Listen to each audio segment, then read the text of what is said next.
JNU के विद्यार्थियों के दिमाग में विचारों की आंधी चल रही है। और इसके बचे रहने का बड़ा कारण यह है कि वहां के छात्र आंदोलन की जो अपनी सचेतनता है, 95,000 विद्यार्थी जो पढ़ के निकले वहां से, वो हिंदुस्तान में नौकरी कर रहे हैं और हिंदुस्तान के विभिन्न विश्वविद्यालय, कॉलेज, तमाम जगहों पर दूर दराज के इलाकों में नौकरी कर रहे हैं। ये है राष्ट्र सेवा, ये है राष्ट्रभक्ति।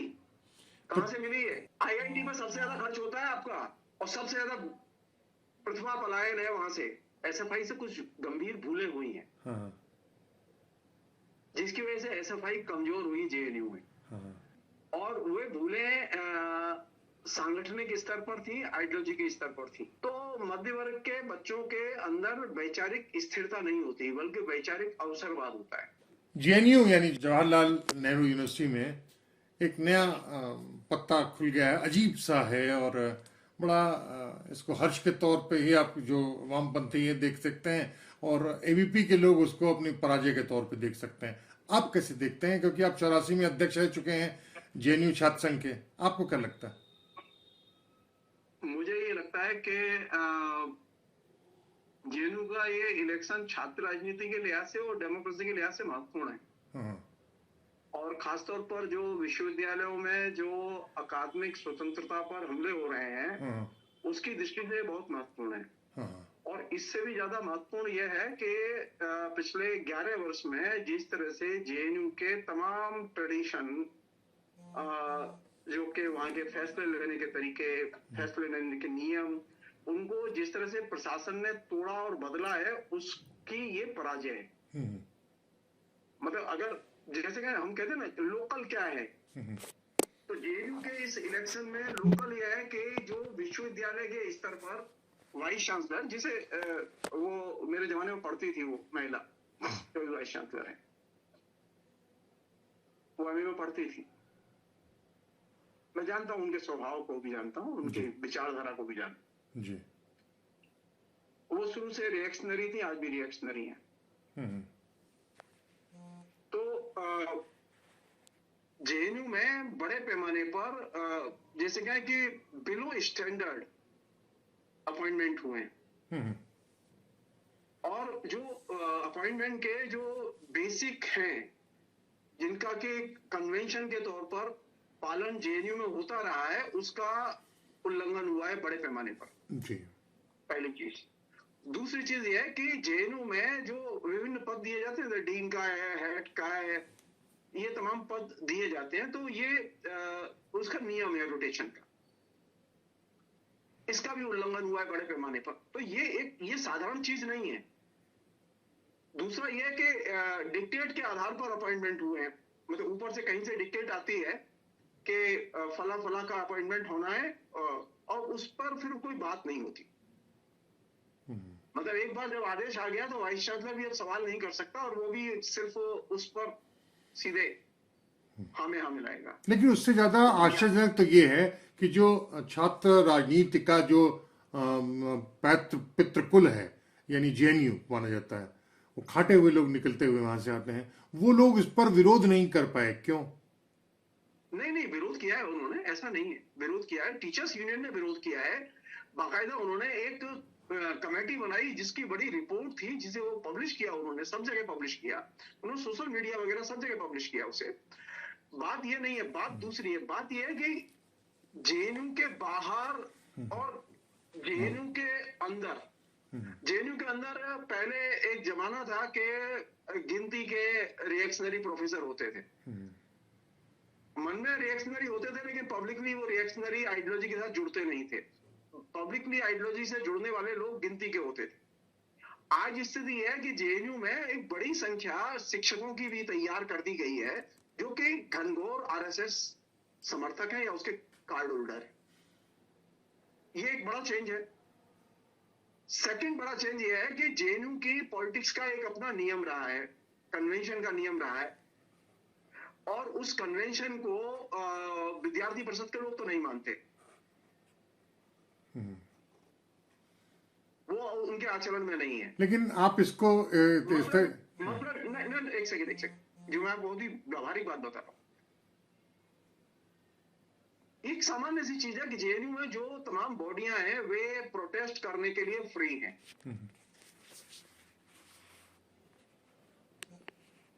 वे प्रोटेस्ट करते भी हैं जी। तमाम पाबंदियों के बावजूद, तमाम फाइन लगाने के बावजूद वो प्रोटेस्ट करते हैं और वो लगातार प्रोटेस्ट करते हैं। वो ऐसा नहीं कि प्रोटेस्ट उनके बंद हुए हों।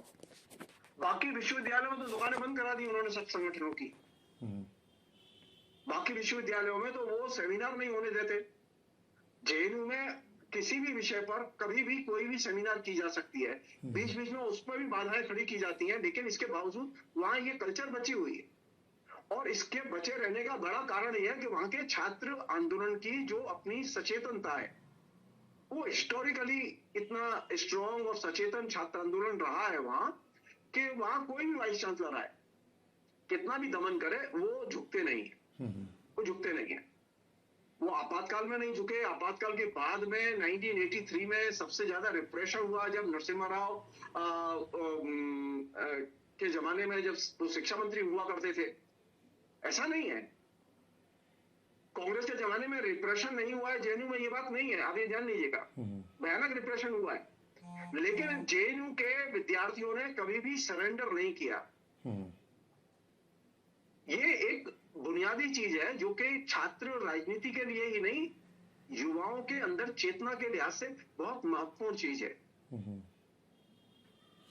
कितने लोग थे? हम एक सेकंड, स्वाधीनता आंदोलन में कितने क्रांतिकारी थे? गिनती के क्रांतिकारी थे।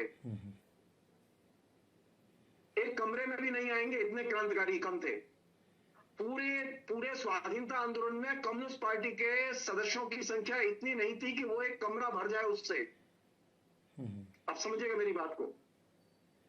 महत्वपूर्ण होता है विचार। जी बिल्कुल। और वो विचार आंधी की तरफ, देखिए राजा राममोहन राय के दिमाग में विचार आया, उम्र कितनी थी? 14 साल, 15 साल।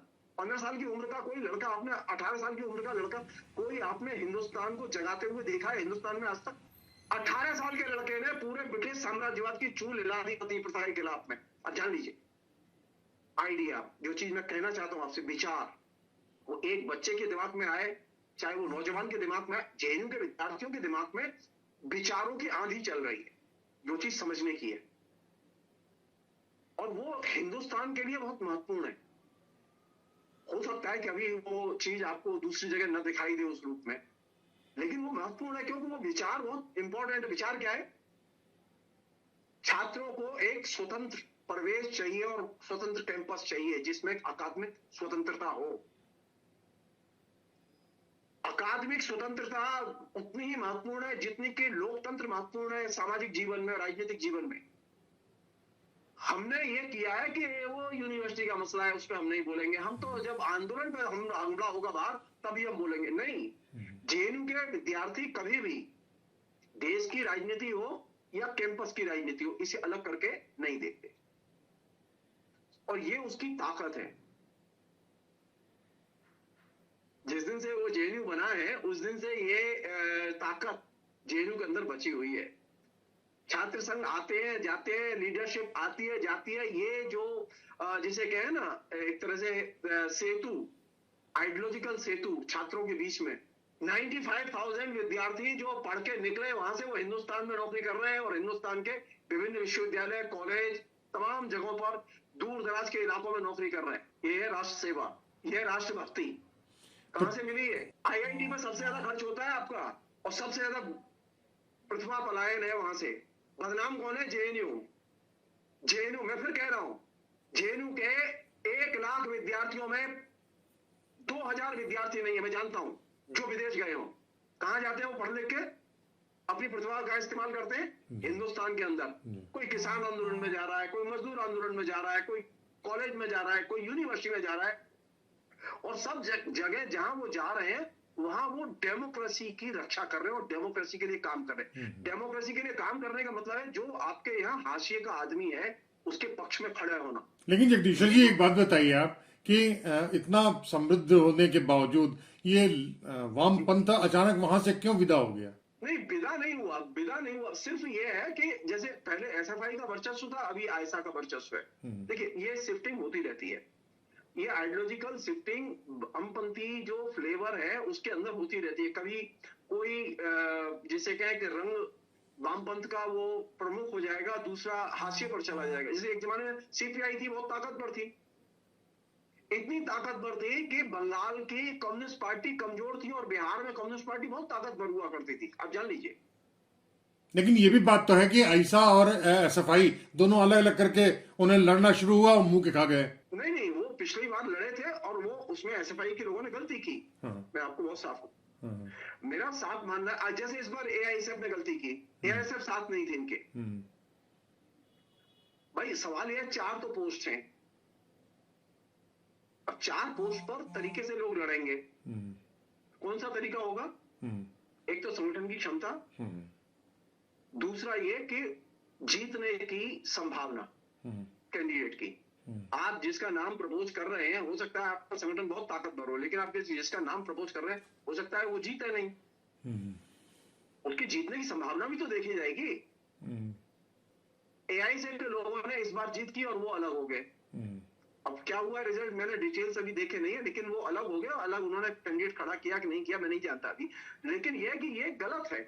पिछली बार एसएफआई अलग खड़ी हुई, हार गई। क्यों हार गई? क्योंकि आपने अलायंस नहीं किया। अलायंस क्यों नहीं किया? क्योंकि आप जिद पर अड़े थे, हमें ये पोस्ट चाहिए, हमें वो पोस्ट चाहिए। नहीं, चुनाव कभी भी जब आप मोर्चे में शामिल होते हैं तो जीत पर नहीं लड़े जाते। तो इसमें मौत किसकी हुई, एसआईएफ की हुई या आईसा की? नहीं, किसमें किसी की मौत नहीं हुई। पिछली बार वो हार गया, इस वाले सब जीत गए। अब मात समझ लीजिए, मौत न कहिए, मात के तौर पर देख लीजिए किसकी नहीं, मौत। वो देखिए, ये तो देखिए, आपकी जब आप इस तरह की मतलब नीति अपनाएंगे तो उसके परिणाम भुगतने के लिए आप तैयार रहिए। तो दोष किसका है ये तो पता चले।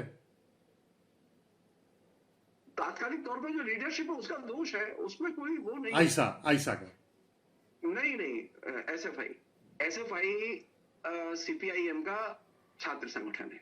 एसएफआई की बड़ी जिम्मेदारी है, क्योंकि सीपीएम बड़ा लेफ्ट ऑर्गेनाइजेशन है। वो चाहे जितनी भी आपकी क्षमता हो, लेकिन आपकी ये जिम्मेदारी बनती है, क्योंकि आपके ऊपर पूरे देश की नजर है। जो आयसा है, जो कि माओवादी गुट का एक संगठन है, माओवादी गुट एक लिमिटेड एरिया में है, सीपीएम एक बड़ा संगठन है। आप समझ रहे मेरी बात? तो उसकी जो बड़ा संगठन है उसकी जिम्मेदारी बड़ी होती है। मैं एसएफआई का प्रेसिडेंट रहा हूं, मैं वहां मैंने बरसों काम किया है एसएफआई में, मैं जानता हूं इसकी प्रैक्टिकल प्रॉब्लम है। ये प्रॉब्लम यह है कि जैसा मैंने आपसे कहा ना, संगठन की शक्ति और उसकी जीतने की, कैंडिडेट की जीतने की संभावना। अगर कैंडिडेट जीत सकता है तो खड़ा करने में कोई नुकसान नहीं होता है। अगर संगठन कमजोर भी हो तो उसी कैंडिडेट को पुश किया जाता है। लेकिन अगर संगठन मजबूत भी हो और कैंडिडेट खराब हो तो अलायंस तो नहीं होगा, अलायंस होगा तो वो कोलैप्स करेगा। तो इसमें क्या है कि लीडरशिप की अपने विवेक का इस्तेमाल करना चाहिए, जो कि उन्होंने पिछली बार नहीं किया था, उसका खामियाजा भुगता, और इस बार किया उन्होंने। रिजल्ट हाथ में है, रिजल्ट हाथ में। अच्छा, जैसे देखा जाए कि सफाई इस समय बहुत ज्यादा मार्जिन पे जीता है, गीतिका बहुत जबरदस्त गोपिका आई हैं और अदिति पीछे आई हैं, इसके बावजूद के अध्यक्ष के पद पे आई हैं वो। बड़े ये बदलाव किस तरह देखते हैं आप?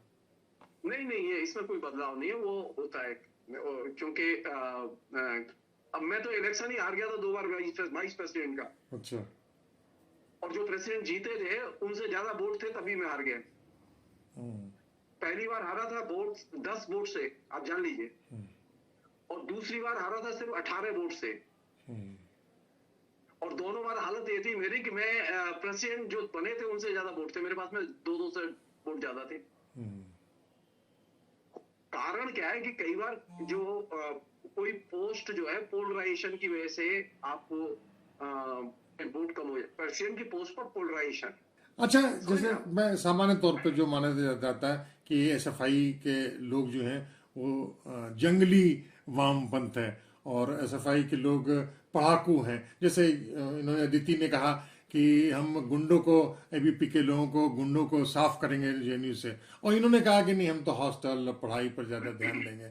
ये तो अगर ये चरित्र इनका है कि एक लड़ाकू खूंखार वाम है और दूसरी बात सरल वामपंथ है, तो फिर एबीपी उसमें क्या है? देखिए, ऐसा है कि आखिर तो विद्यार्थी कहां से आ रहा है? हिंदुस्तान से आ रहा है ना। तो जो छात्र हिंदुस्तान से आ रहा है वो अपने घर से अपनी पॉलिटिक्स भी ला रहा है, जान लीजिए। पहले विद्यार्थी थोड़े होते थे, अभी 9,000 से ज्यादा विद्यार्थी हैं। 3,000 से अधिक विद्यार्थी नहीं होते थे जेएनयू में, तो धीरे धीरे बढ़ते गए, 5 हुए, 4 हुए, 6 हुए, 7 हुए, अब 9 है, 9 से ज्यादा है। तो ये विद्यार्थी इतनी बड़ी संख्या में जो आ रहे हैं और इसके आने के साथ में जो समस्याएं आ रही हैं उसको डील करने के लिए तो लोग चाहिए आपको। आप क्या सोच रहे हैं कि ये पढ़े लिखे विद्यार्थियों को मतलब जैसे क्या है कि उनसे बातचीत करना, संपर्क रखना, संबंध रखना आसान काम है? मान लो मैं ही प्रेसिडेंट होता तो मैं तो 10,000 विद्यार्थियों से रोज नहीं मिल पाता। अच्छा, क्या वजह है कि आइसा वाले बिहार और झारखंड और उत्तर प्रदेश की तरफ से उनका दबदबाव है और इनका सफाई का बंगाल में है, ये क्या है पूरा? नहीं, ऐसा नहीं है, बंगाल में भी वो घटे हैं, वो एक होता है। मैं कह रहा हूँ ना, छात्र आंदोलन में विभिन्न छात्र संगठनों के उतार चढ़ाव आते हैं। इसमें कोई नई चीज नहीं है। नई चीज ये है इसमें, मैं आपको जो आप कह रहे हैं जहां मुझे ले जाना चाहते हैं, मैं संकेत में जाना चाहता हूँ वहां। वो ये कि एसएफआई से कुछ गंभीर भूलें हुई हैं, जिसकी वजह से एसएफआई कमजोर हुई जेएनयू में। और वे भूलें सांगठनिक स्तर पर थी, आइडियोलॉजी के स्तर पर थी। जैसे अब वो जो इसमें अलायंस में डीएसएफ है ना, एक संगठन जिसका जनरल सेक्रेटरी जीता है, तो डीएसएफ जिस लड़के ने बनाया था वो लड़का पहले एसएफआई का ही वहां लीडर था और वो सीपीएम की सेंट्रल कमेटी का मेंबर था और सीपीएम वो प्रमुख अर्थशास्त्री के तौर पर रोज मीडिया में आता था। अब हुआ ये कि जब प्रणब मुखर्जी कैंडिडेट बने तो उस लड़के ने क्या किया कि उसने इस पर प्रतिवाद किया कि सीपीएम को प्रणब मुखर्जी का समर्थन नहीं करना चाहिए। अब उस लड़के का इन्फ्लुएंस था, वो क्योंकि वो एसएफआई से ही आया, जेएनयू से ही पढ़ के निकला था, तो उसका प्रभाव था, वो जाता था, वो वहां देखता था, काम देखता था, और वो सीपीएम का प्रवक्ता भी था, टेलीविजन पर आता था, तो एक कवरेज मिलता है, तो आप जानते हैं उसका अपना हवा होती है। तो उस लड़के ने क्या किया कि इस चक्कर में एसएफआई को तोड़ दिया और डीएसएफ बना दिया। तो डीएसएफ जो संगठन आपको अलग से दिखाई दे रहा है, ये वह है जो कि एसएफआई से निकले हुए लोग हैं। इनके कोई आइडियोलॉजिकल डिफरेंस ज्यादा नहीं है। अब दिल्ली की क्या हुई कि पिछले 1.5-2 महीना पहले वही लड़का प्रसेनजीत बोस जिसने कि डीएसएफ बनाया, वही प्रसेनजीत बोस ने अब कांग्रेस ज्वाइन कर ली। जो लड़का कांग्रेस के कैंडिडेट का समर्थन करने की वजह से सीपीएम का स्टैंड का विरोध किया, उस पर पार्टी ने उसके खिलाफ एक्शन लिया, वही लड़का आज कांग्रेस का मेंबर बन गया। ये चारित्रिक स्खलन के तौर पे देखें? नहीं, मैं सिर्फ एक चीज बताना चाहता हूँ, वो ये कि जो मध्य वर्ग के बच्चे आते हैं हमारे विभिन्न विचारधाराओं में, वो राइट के साथ में भी है, लेफ्ट के साथ में भी है। तो मध्य वर्ग के बच्चों के अंदर वैचारिक स्थिरता नहीं होती, बल्कि वैचारिक अवसरवाद होता है। आप देखेंगे, आपने अपने प्रोफेशन में भी देखा होगा मीडिया में, कि वैचारिक स्थिरता नहीं मिलेगी आपको। वो जिधर देखी थार परात उधर गुजारी सारी रात वाला मामला है। या ये कहें कि वो जैसे बेपैनी का लोटा होता है ना, उसमें जो पानी का प्रेशर जिधर से आता है उधर ही लुढ़क जाता है। तो हम जो मध्य वर्ग से आते हैं लोग, इसमें बहुत कम लोग होते हैं जो आइडियोलॉजिकली एक जगह खड़े रहे। ये ध्यान रखिएगा, ये एक सामान्य विशेषता है जो आज बीजेपी के साथ दिखाई दे रहे हैं। आज सरकार आ जाने दीजिए कांग्रेस की, उसमें से सारे बुद्धिजीवी भाग के बीजेपी के साथ छोड़ के चले जाएंगे कांग्रेस के साथ, कोई रोक नहीं पाएगा इस परिवर्तन को। आपने देखा नहीं, कांग्रेस चली गई, यूपीए में जो के समय में जो कांग्रेस के साथ थे वे सारे लोग अब कहां हैं? अभी बीजेपी के साथ। मध्य वर्ग के कई मुखौटे होते हैं, वो छात्र राजनीति में भी है। हम लोग कहते हैं ना कि कमरे में हम भूत क्रांति की बातें करेंगे और बाहर जाएंगे तो हम कहेंगे देखो राहुल गांधी बहुत अच्छा है, और देखो तुम जो है ये ध्यान दो। अब हम कम्युनिस्ट हैं, अब हमारी मजबूरी देखिए, हमारी मुसीबत देखिए आप। हम मार्क्सवाद को मानते हैं, हम चर्चा किसकी कर रहे हैं? हम चर्चा कर रहे हैं राहुल गांधी की। आप समझ रहे, मतलब मुसीबत यहाँ है हमारे पास में कोई अपना आइकॉन नहीं है। ये जो वामपंथी आंदोलन की ये जो कमजोरी है कि उसके पास में अपना कोई आइकॉन का न होना, जो इनको गोलबंद कर सके, आकर्षित कर सके, बांध सके। जब इनके पास आइकॉन थे तो जनता बंधी हुई थी, ऐसा नहीं है, वो पार्टियां भी बंधी हुई थी। मजाल है कि हरकिशन से सुरजीत अगर किसी को फोन करे तो वो पार्टी टस से मस हो जाए। अच्छा, ये कई बार देखा ये जी। अब बताइए, अब आप और बताइए। नहीं, मैं कहता जैसे ईशा घोष जीती, उसके बाद ये अदिति आ गई हैं, इसको पद के तौर पे देखा जाए या स्त्री नेतृत्व के तौर पे देखा जाए? नहीं, स्त्री नेतृत्व के तौर पर भी देखना चाहिए, इसे सिर्फ इसी रूप में नहीं देखना चाहिए, सिर्फ इसी रूप में नहीं देखना चाहिए। स्त्री की भूमिका भी है। लड़कियां कितनी तेज गति से पार्टिसिपेट करती हैं, ऊपर आती हैं और लगातार आती हैं। अनेक दर्जनों लड़कियां जो स्टूडेंट्स यूनियन की प्रेसिडेंट बनी है, और जो प्रेसिडेंट बनी है उनमें से अधिकतर लड़कियां बेहद इंटेलिजेंट, राजनीतिक तौर पर भी, सामाजिक तौर पर भी, यहाँ तक एकेडमिकली। ऐसा नहीं है रेखा गुप्ता की तरह नहीं है। अब ये जान लीजिए, जेएनयू में जो स्टूडेंट्स यूनियन की प्रेसिडेंट बनी है वो बहुत शानदार प्रोफेसर होगी, और वो बहुत शानदार जो है वक्ता भी होगी, और बहुत शानदार वो पॉलिटिक्स भी जानती होगी। वो ऐसा नहीं है कि वो खाली जो है वो प्रेसिडेंट बन गई। तो ये जेएनयू की जो पॉलिटिक्स में जो जेंडर को जो प्रमोट करने की जो बुद्धि है वो तो साफ दिखाई देती है, और वो ताकत भी है जेएनयू की, जिसका कि हमें कायदे से मतलब स्वागत करना चाहिए। तो दूसरे जगहों पर इस लड़कियां इतना खुल के पार्टिसिपेट नहीं कर पाती। दो सवाल और थे हमारे। एक तो ये था कि जिस तरीके से एक चर्चा हुई कि जेएनयू में शराब की बोतलें मिल रही हैं और कंडोम मिल रहा है, ये क्या है? और दूसरी बात ये है कि जो इंशाअल्लाह ये क्या था? ये बकवास है। इसका कोई जेएनयू से लेना देना नहीं है। ये सब प्लांटेड स्टोरियां हैं, इनका कोई वास्तविकता से कोई संबंध नहीं है। कोई संबंध नहीं। जेएनयू के लड़के नमाज नहीं पढ़ने जाते, और जेएनयू के लड़के राम मंदिर में पूजा करने नहीं जाते। जेएनयू में कहीं कोई मंदिर नहीं है, अब जान लीजिए। हाँ, सही कह रहे हैं।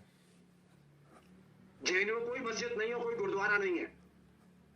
ये बकवास, ये सिर्फ जानते हैं, ये प्लांटेड स्टोरियां हैं। तो शराब और कंडोम भी नहीं? बिल्कुल। शराब सामान्य तौर पर कोई भी पीना चाहे तो कोई बाधा नहीं है। कंडोम का तो प्रश्न ही पैदा नहीं होता। ये दुष्प्रचार के तौर पर इसको किया गया। यस, मैं नाम बोल रहा हूँ। एक टीचर जिसके नेतृत्व में ये कैंपेन लॉन्च किया गया था, वो आरएसएस से जुड़ी हुई टीचर है, साइंस स्कूल में पढ़ाती है, जिसने ये प्रोपेगेंडा किया और जिसने कमेटी बना के इन्होंने प्रोपेगेंडा लॉन्च किया जानबूझ के। जानते हैं इनके पास में जिसे कहे कि तमाम किस्म की पद्धतियां हैं कहीं कलंकित करने के लिए। अगर वो तय कर रहे हैं कि सोवीर जी को कलंकित करना है तो उसके लिए वो बाकायदा एक पूरा मुहिम छेड़ देंगे।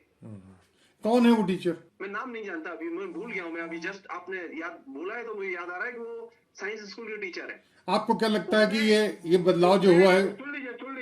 सुन लीजिए, उसने कन्हैया कुमार के एजिटेशन के टाइम पर उसने वो रिपोर्ट के यहाँ की लड़कियां कंडोम का इस्तेमाल करती हैं, ये बकवास रिपोर्ट उसने जारी की थी। इंटरनेट पर जाइए, आपको मिल जाएंगी जानकारियां। अच्छा। सवाल ये है कि जेएनयू में रूल्स हैं, रेगुलेशंस हैं। जेएनयू में ऐसा नहीं, रूल्स रेगुलेशंस नहीं है। आपको रूल्स रेगुलेशंस दिखाई देते हैं जब कन्हैया कुमार पर अटैक होता है, कन्हैया कुमार को रेस्ट्रिकेट किया जाता है, तो आपको रूल्स रेगुलेशंस दिखाई देते हैं। और कंडोम को रोकने के लिए कोई रूल्स रेगुलेशन नहीं दिखाई देता आपको। अरे भाई, वहां कोई लड़के लड़कियां क्या एक साथ रहते हैं? लड़कियों के हॉस्टल अलग है, लड़कों के हॉस्टल अलग है। हाँ, एक चीज है जो दूसरी जगह नहीं है, वो ये कि लड़के लड़कियों के बीच में आवागमन है, मित्रता है, मिलते हैं, वहां कोई बाधाएं नहीं, सेंसरशिप नहीं है। अच्छा, ये अच्छा नहीं लगता इन लोगों को। इनको कौन सी लड़की चाहिए? सकुचाई हुई, कुमलाई हुई, शर्माई हुई, मुंह बंद करके रखे। इन्हें वो लड़की पसंद नहीं है जिसके पास में अपनी आइडेंटिटी हो। जेएनयू की खूबी है कि वह लड़के लड़कियों दोनों को आइडेंटिटी देता है। हमारे विश्वविद्यालय आइडेंटिटी नहीं देते विद्यार्थियों को। और इसलिए मुझे जेएनयू के बारे में कहते हुए गर्व होता है कि जेएनयू की एकमात्र दूसरी यूनियन के अलावा दूसरी चीज है विद्यार्थी को विद्यार्थी की अस्मिता प्रदान करना। ये जो बदलाव आया है जेएनयू में नए तरीके से, वो कुछ स्थायी है या अभी बहुत जल्दी? नहीं, ये रहेगा आइडियोलॉजिकली, ये रहेगा। ऐसा नहीं है कि विद्यार्थी परिषद अभी आई है, पहले भी थी। मेरे साथ में ही विद्यार्थी परिषद का एक लड़का कंप्यूटर साइंस से काउंसलर बना था फर्स्ट टाइम। जितने पद जो एबीपी के जितने लोग आते हैं वो उनका एक ही चरित्र होता है? नहीं, वो खाली दिखने में दिखता है, पढ़ने लिखने में वो भी मेहनत करते हैं। ऐसा नहीं, मैं ये नहीं कहूंगा वो लड़के, क्योंकि वहां पढ़ने के अलावा कोई विकल्प नहीं है। दिक्कत ये है वहां सिफारिश से नंबर नहीं मिलता। लेकिन क्यूट में तो बदलाव हो गया, वो अलग चीज है। ये सब वहां की पढ़ाई लिखाई अलग चीज है। वहां पढ़ाई लिखाई का तरीका अलग है जो हिंदुस्तान में कहीं नहीं है। यही तो इनकी समस्या है कि वो पढ़ाई लिखाई का तरीका नहीं बदल पा रहे। एक और बताऊं आपको, जेएनयू का असर बता रहा हूं आपको। नरेंद्र मोदी महान है और आरएसएस उनसे भी ज्यादा महान है और जेएनयू से नफरत करते हैं। जेएनयू में सेमेस्टर सिस्टम सबसे पहले हिंदुस्तान में लागू किया गया। हिंदुस्तान के किसी विश्वविद्यालय में, आईआईटी में कहीं जेएनयू में के अलावा कहीं सेमेस्टर सिस्टम नहीं था। आज सारे देश में सेमेस्टर सिस्टम है। जेएनयू का असर है कि नहीं? आप जानना चाहिए ना कि जेएनयू का प्रभाव कहाँ है आपकी जड़ों में। आप सेमेस्टर सिस्टम ये इजाद किया उन विद्यार्थियों ने, उन शिक्षकों ने जिनके ऊपर ये तोहमत लगाई जाती है कि वो वामपंथी थे। सारे लोग वामपंथी नहीं थे, लेकिन उन्होंने कुछ सोचा, हिंदुस्तान के लिए कुछ सोचा। कब सोचा? जब हिंदुस्तान की सरकार नहीं सोचती थी। जान लीजिए, महान इंदिरा गांधी नहीं सोच पाई, लेकिन वो चाहती तो थी कि वहां जेएनयू में उन्होंने फ्रीडम तो दी। जी पार सारथी के रहते हुए तो वहां सेमेस्टर सिस्टम लागू हुआ जो कि हिंदुस्तान में कहीं नहीं था। आज क्या स्थिति है? सारे देश में सेमेस्टर सिस्टम है। यह जेएनयू का इंपैक्ट। एक और चीज बता रहा हूं मैं आपको जो बहुत जरूरी है, लोग समझ नहीं पाएंगे क्योंकि लोग जेएनयू को गाली गलौज की भाषा में समझते हैं।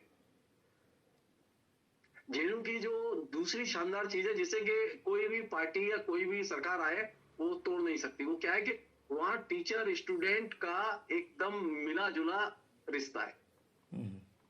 टीचर स्टूडेंट कर्मचारी एक साथ रहते हैं, एक ही कैंपस में रहते हैं। 24 घंटे का मिलना जुलना है। ये 24 घंटे का मिलना जुलना है ना, या तो ये जो रसायन तैयार करता है, ये रसायन कहीं और तैयार नहीं होता। आप मेरे टीचर हैं, मैं आपसे रोज मिल रहा हूँ, क्लास में तो मिल ही रहा हूँ, लेकिन जब मन आया तो मैं आपके घर चला गया, आपके यहाँ चाय पियाया, आपसे गप कराया, आ गया। ये जो इसमें जो आत्मबल बढ़ता है विद्यार्थी का, वहां कोई शिक्षक जो है अपने चमचागिरी के लिए विद्यार्थियों को घर नहीं बुलाता। कोई मतलब वो चाहे आरएसएस का हो, चाहे वो कम्युनिस्ट पार्टी हो, कोई भी हो, ज्यादातर शिक्षक बहुत ही आदर सम्मान के साथ में विद्यार्थियों को बाकायदा चाय, बिस्किट, केक ये सब भेंट करते हैं कि आओ भैया खाओ। शिक्षक छात्र के बीच में समान संबंध, ये बहुत बड़ी ताकत है वहां, जो कि कोई सरकार टच नहीं कर सकती। उसका एक आपको छोटा सा अनुभव बता रहा हूं मैं आपको। वहां किसी भी दुकान पर आप जाइए, आपको चुपचाप आप खड़े होकर देखिए, जिस दुकान से विद्यार्थी सिगरेट ले रहा है उसी के साथ साथ खड़ा हुआ प्रोफेसर सिगरेट ले रहा है। और मालूम पड़ा कि प्रोफेसर के पास में सिगरेट जलाने के लिए दियासलाई नहीं है, तो उसने विद्यार्थी से कहा तेरे पास दियासलाई है क्या? तो उससे दियासलाई लेके सिगरेट जला रहा है और पी रहा है। कहीं ये संभव है दूसरी जगह?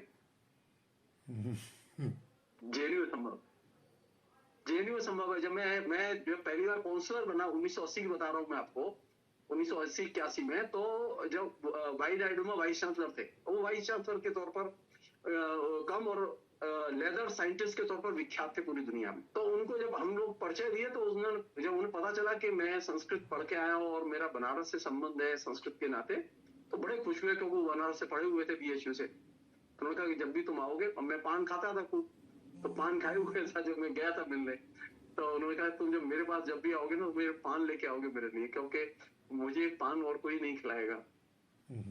अब आप सोचिए कि मैं काउंसलर, सामान्य सा यूनियन और एमए में पढ़ता था, उससे वाइस चांसलर क्या कह रहा है, आओगे तो पान लेके आओगे। और मैं कई बार जब जाता था तो पान लेके जाता था, पान एक जोड़ा पान उनको दे दिया और वो आराम से मेरे सामने खाएंगे, बैठेंगे, बात करेंगे।